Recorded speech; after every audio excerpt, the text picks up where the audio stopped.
could be an hour on a picture. Start playing with the levels, the contrast. There's like highlights in her hair here. It's a battle of light and dark. What I'm seeing, what I want to see in my head. It's like, it's a process. And striking that perfect balance. And I shoot them in color and then I convert them to black and white. But great photography develops in darkness. It was a weird thing to ask these people to give more than they've already given. They gave up. They've lost so much. 1 year ago, a deadly attack inside the Capital Gazette newsroom.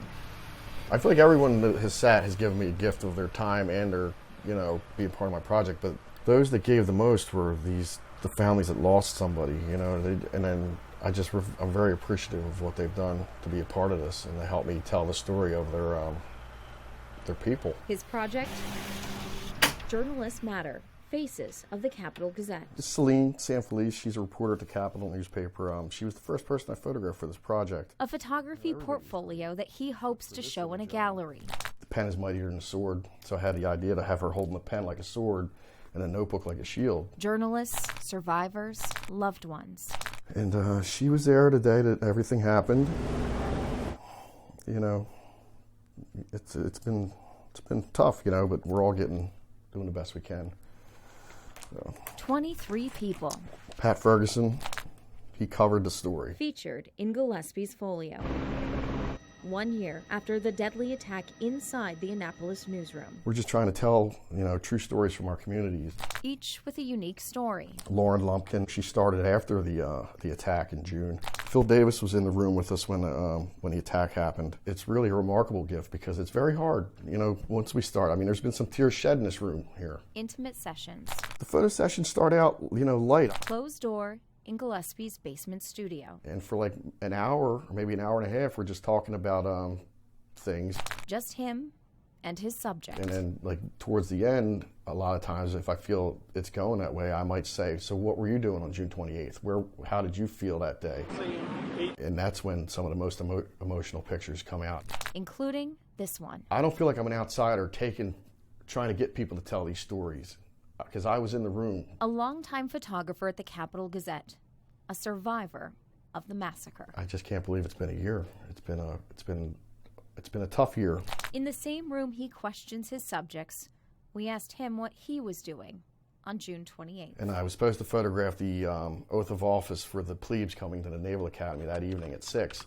I was just looking in the archive at the pictures, and that's when the shooting started. Gillespie dove under a coworker's desk. I started thinking, oh my God, this really is happening. I can't believe that I'm going to die here under this desk like this. 3 of the people were right around my desk, so I thought I was next, but he kept going back towards the back of the room. That's when Gillespie ran. That's when I heard the shotgun go off again, and I felt a breeze blow past my right ear, and then I ran out the door. The shooter took 5 lives and forever changed 6 others. If I didn't run, I think he would have killed everybody in that room because he had blocked the back door.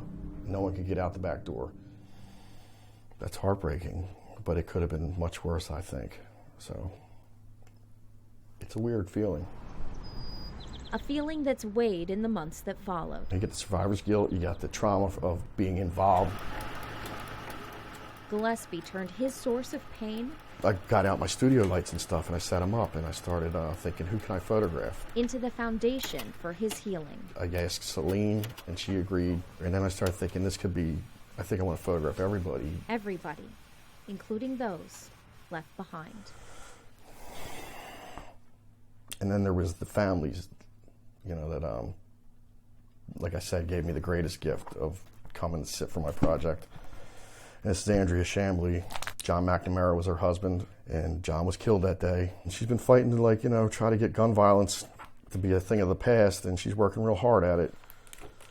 Which brings me to Wendy Winter's children, Phoenix Geimer, who's serving in the United States Navy now. And Summer Lee was the first one of the family members that I was actually able to photograph. And then there's Winters Geimer. She was wearing a lot of Wendy's clothes, and she had this picture of Wendy.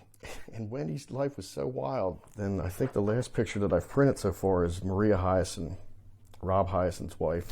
She's kissing Rob right here, about to kiss him with a giant smile on her face. And here Rob's gone and she's just heartbroken. And it just tells, that's what I'm trying to do, is let people know that these stories are, they're not just stories, they're people's lives, and they've all been changed forever, and not in a good way, and it's very hard. Gillespie has 3 more people to photograph. And it's not just journalism that matters, it is the journalists that matter, because we're people.